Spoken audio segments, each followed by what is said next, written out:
When John Kennedy stood before the camera, lights reflecting off his weary eyes, his voice trembled, not from fear, but from the weight of truth. "This," he began softly, "is why I chose Christianity." For years, his life had been a storm of success and emptiness, laughter and loneliness, noise and silence that cut deep. On the outside, he had it all: a thriving career, a beautiful apartment, and the respect of those around him. But when the lights went out each night, John lay awake staring at the ceiling, asking himself one haunting question: why do I still feel so lost? That question echoed in his mind, louder than the applause he received, sharper than the compliments people gave him. He had money, fame, and recognition, yet his soul felt hollow, like a grand stage with no actors left. It wasn't until life brought him to his knees that he began to understand the truth he'd been running from. John had grown up in a small town where church bells rang every Sunday morning, but he'd stopped believing long before he left home. His parents prayed over meals, but to him, faith felt like an old story meant for simpler minds. "I make my own destiny," he'd say proudly, brushing off sermons and scripture as outdated traditions.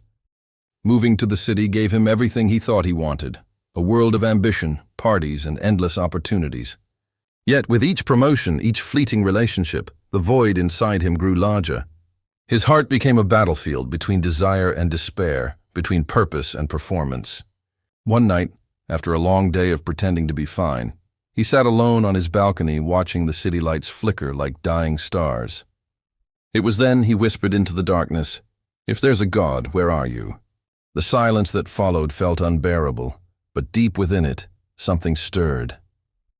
Months passed, and John continued chasing distractions to fill his emptiness. He drowned his doubts in alcohol, laughter, and endless scrolling through social media, comparing his life to others who seemed happier. But inside he was collapsing. His closest friend, Mark, noticed the change, the forced smiles, the exhaustion behind his jokes. One evening, Mark invited him to a small church gathering, something John would usually reject without a thought. But that night, something in him said, "Go." He arrived skeptical, expecting judgmental stares and hollow rituals. Instead, he found warmth. People greeted him not with questions, but with genuine kindness. The pastor didn't preach condemnation, but love. A kind of love that saw through masks and reached straight into the soul. John listened, arms crossed. But for the first time in years, he didn't feel alone.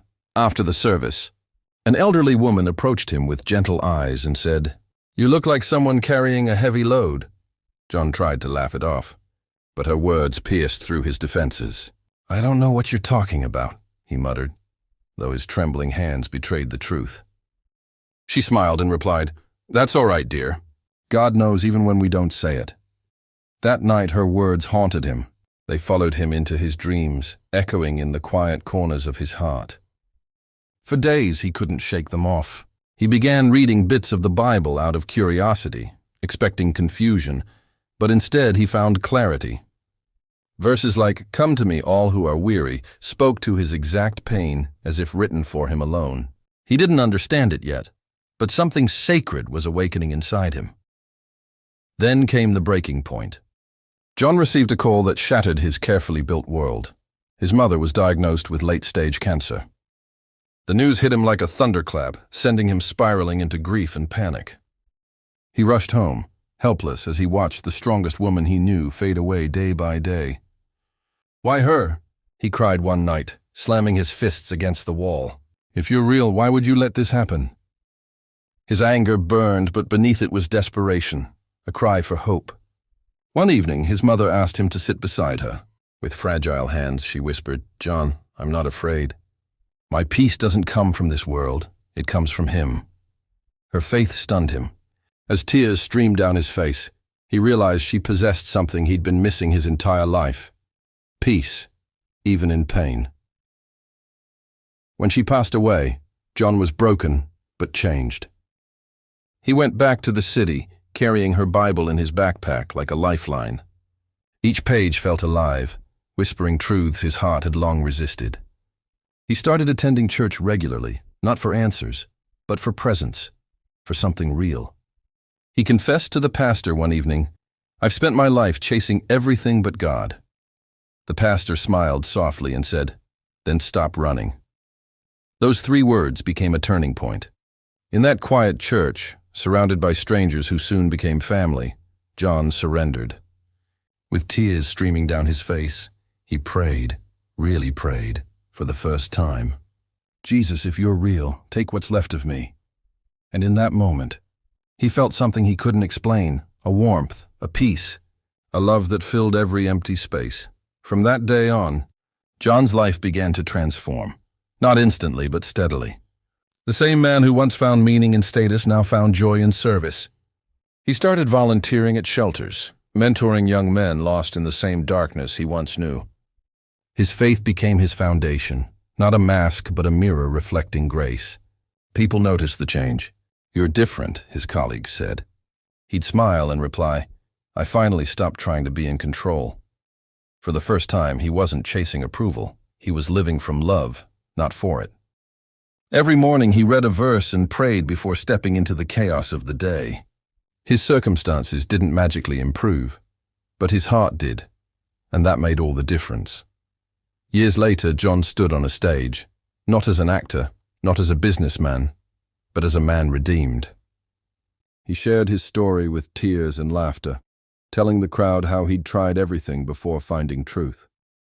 "Faith isn't about perfection," he said, voice steady. "It's about surrender." The audience listened, captivated, not by his success but by his honesty.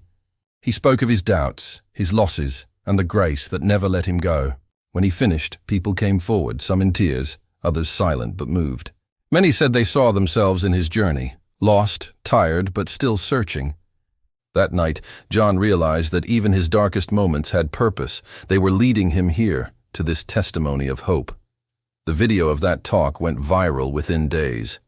Thousands commented, saying how his story had given them courage to seek God again. Messages poured in, stories of reconciliation, healing, and newfound faith.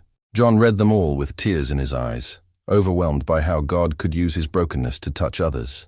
He wasn't a preacher or a saint, just a man who'd finally let himself be loved by something greater. In a world obsessed with image, he had found authenticity. In a life once defined by noise, he had found silence that spoke volumes. And as he closed his laptop that night, he whispered, "Thank you for never giving up on me." Now, whenever people ask him, "Why Christianity?" he doesn't quote theology or doctrine.